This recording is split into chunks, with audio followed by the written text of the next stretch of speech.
Looking at your change suggestions coming in, please, following on from Stone Roses and Love Spreads to Radcliffe.Maconie at bbc.co.uk, 64046 on the text, and put a phone number on. Thanks also for your kitchen utensil tunes and also tools bought at picturesque seaside locations. We will get back to those eventually. But that was Anyone Can Play Guitar from what seems like a lifetime ago, from Pablo Honey and the Dawn of Radiohead. And it's the title of a new film about the Oxford scene, which will come out later this summer. One of the things that when I've seen Radiohead, and I'm into double figures by now, every time I've seen them, I've always been struck by Colin Greenwood's bass lines and onstage costumes owe a great deal to Bootsy Collins. And I understand, Colin, yes, that you've just met your sort of lead inspiration. It's insane. We were walking into the BBC, and there he was, you know, and incredible. I got a handshake and a smile, and Ed took a photograph, which I'm happy to send if you want to put it on the website. Oh, we would love that. Yeah. I mean, hi, Ed. How are you? All right, Mark. Good, thanks. Yeah. Good. So, is he a big guy, Bootsy Collins? Yeah, he's as tall as Ed, I'd say. Which is tall. He was wearing like a purple sequin top hat. And, which is what you want, isn't it? in central London, and you know, in the hours of daylight, he's just looked amazing, you know, and just fantastic. And I saw him on Later with Jules last night on the telly. I saw that, yeah. And I just thought, well, what a dude, you know, and played with James Brown when he was a teenager, you know, and and everything else after that. And what an incredible man. And it was just, what a thrill. Well, absolutely. And so, Anyone Can Play Guitar, is this, it's a film, a new film about the Oxford scene which spawned you and many others, Ed? Yeah, that's right. It's done by this director called John Spiro. Yeah. And he just documents a whole period of time from, I think, he goes right back to Mr. Big. Well, that's how he knows it, Mr. Big and Romeo. That took me aback when I watched the film. But I thought, wow, those guys can really sing. You're right there. It's shameful. You know, they were in Oxford, they were sort of, I mean, no one, people said, you know, circa 85, oh, do you remember Mr. Big? We didn't actually remember Mr. Big. Yeah. And I don't think we all there wasn't sort of a favourable opinion of him, let's put it that way. But when you see that footage, you're right. They got the harmonies down. They got that kind of. They've got it right down. They sort of look like, and the video had their heads sort of all like. They seemed like Oxford's answer to Queen. Yeah, very earnest, weren't they? Yeah. But it did sound great. So, I mean, I think one of the things that inspired this was, I think it was the take of the club, the Zodiac, which I know you were involved with, which kind of that seemed the moment to document all this. The Zodiac was the kind of, you know, one of the prime live music venues for up and coming bands in Oxford. Yeah, it was, but I mean, you shouldn't. The main one for us before the Zodiac was the Jericho Tavern. The Jericho, yeah, and that was the place where, you know, it was where we did our first proper gig, and we sort of started gigging probably about 86, and we all went off to college and sort of kept our hand in, if you like. And when we came back in 1990, 91, the Jericho, this promoter called Mac had transformed the Jericho. Suddenly, you know, 86, no bands were coming to Oxford. Right. And then by the time we came back, you know, Primal Scream were coming through, all the indie bands, Birdland had just come through. Yeah. You know, and it was suddenly Oxford was sort of on the map, and of course, you know, Ride put it firmly. Well, yeah, we'll talk a bit more about Ride in a while, but I mean, Colin, I was surprised to see this scene as it's documented, and these scenes are kind of, you know, loose at the best of times, but it doesn't seem to really start until kind of the back end of punk and the 80s. Was there no thriving punk scene in Oxford? Was it? I mean, did it take time for Oxford to establish a scene because it was sort of, you know, accessible to London? Where it's so close to London that people would go to. It might as well go to London and see a band. But there was, you know, there were these sort of figures in the music scene, like this guy Mac who set up the Jericho and promoted there, and they were the most important people. But before our time, there were like punk bands in Oxford. There was this pub called the Oranges and Lemons at the Plain in the bottom of the Cali Road. And we had some friends who worked with us for years, who were like part of that punk scene, who, you know, when like the National Front came to Oxford, they went to meet them at the station and stuff like that. So Oxford, you know, to fight them, not to greet them. To fight them, not to give them. Yeah, that's right. I was using it like meeting someone in that sort of mafia way, when you're met at the airport where the mafia is. A cheery welcome for the National Front. A lot of the bands, and you can tell me some of the names of the bands in the early parts of the film, who are kind of perhaps not kind of made it outside of Oxford, but the Oxford sound as it emerges is very sort of whimsical. It seems sort of quite polite. It does seem, and I know I'm using a horrible cliche here, it does seem a bit Dreaming Spires. Yeah, and a bit twee. A bit, yeah. Yeah, I mean, I totally agree with you. It was kind of quite literary, and it was kind of quite clever.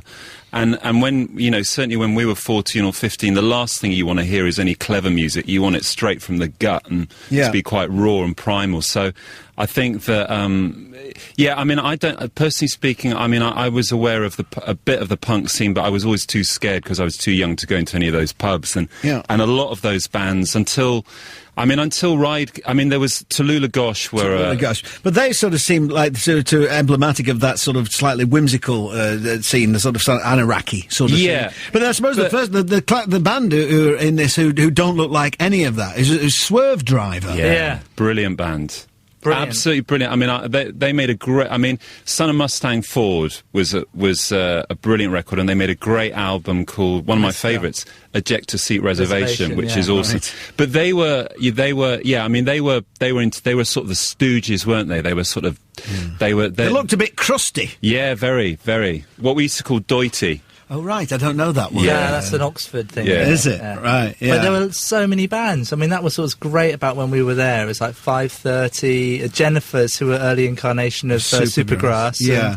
And everyone was doing their own thing as well. So there wasn't like that sort of scene thing, but there was a sort of diverse one. And the nearly men of this film are the Candy Skins, aren't they? Who seem to have just been thwarted at every turn, really. Yeah, you know what? It was that when we both watched that, for the first time watched the film, that was the thing that came to both me and Cos. We thought, oh my, they're kind of almost they're the central figures of it, because there's a huge element of tragedy, because they were really good mates.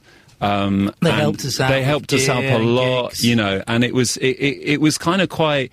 It was hard for them, and it was sort of a bit weird for us as well. It was definitely hard for us when you see your mates and they're struggling and you're doing well, and there was a lot of embarrassment and guilt going on there. And then sort of 60, their guitar song comes out in America like the same week that Nirvana's Nevermind is released, with the distortion and stuff. And they just get buried every time, don't they? It was sweet. It sort of reminded me, even though, one of the questions about a film like this is like, who cares if you don't live in Oxford? Why make a film about it? But one of the things that came back to me, I've sort of grown up in Bolton and come into punk gigs and things in Manchester, is how kind of bound together the scene was by things like fanzines in every town, and there was a couple of notable fanzines that were instrumental in this story, weren't there? Yeah, well, you've got, it's like, the two fanzines, the first one was called Local Support, and then it became Curfew.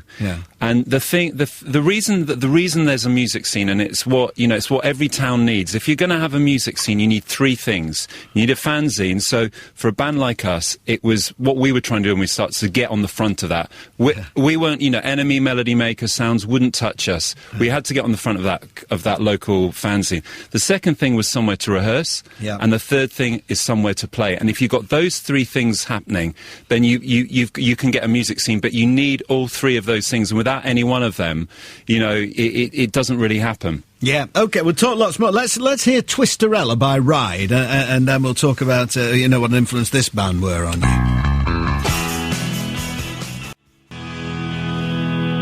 From 92, and the album, was it an album, was it an EP, Grasshopper? I can't remember now. Twisterella and by Ride, anyway. It's also around that time, I think their finest moment is Leave More Behind, which is just an epic... I thought about playing that, but I didn't want to play it unless we had time to play the full version, which is about 8 minutes, which we don't, but we will get there one day. Talking to Ed and Colin of Radiohead about this film, about the Oxford scene, Anyone Can Play Guitar. I wrote down when I was watching it a quote from you, Ed, where you're being interviewed. It looked like you were in your loft. It looked like you had a broken computer behind you. It was the management office. Was it? Right, OK. But it's a quote about Ride. You said they made us believe it was possible. No one had been cool from Oxford before. Yeah, really, really, really big point. I mean,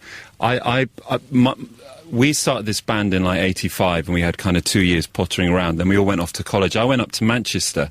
And of course, Manchester 87 to 90 is the epicenter of all things cool, for obvious reasons.